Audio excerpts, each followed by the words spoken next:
marka hore magacaygu waa Saadaq Axmed Cabdiwaaxid waxaan dhigtaa jaamacadda Muqdisho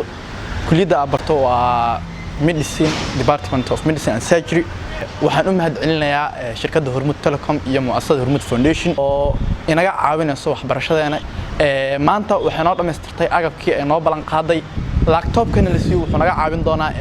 markii uu noo soo dhamaado semesterka inaan sameyn doono research fara badan iyo waxyaalo fara badan inaan sameyn doono uu noo fudan doonaa magacaygu Usmaan Cabdiqaadir Aadan dhigta jaamacadda Hormuud kana barta Engineering Department of Civil Engineering alxamdulillah Hormuud Foundation waxaan ugu mahadcelinaynaa balan qaadida noo sameysay inay noo fulis maanta waxa way baahida u qabno laptopyada iyo waxa agabka kale waxbarashada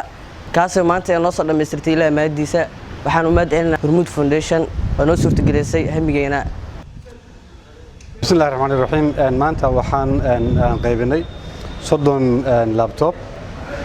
waan u qaybinay 30kii arday oo ku barta deeqda waxbarasho ay bixisay shirkadda isgaarsiinta Hormuud Telecom oo aan hore ugu ballan qaadnay waxaan rajaynaynaa inay ka caawiyaan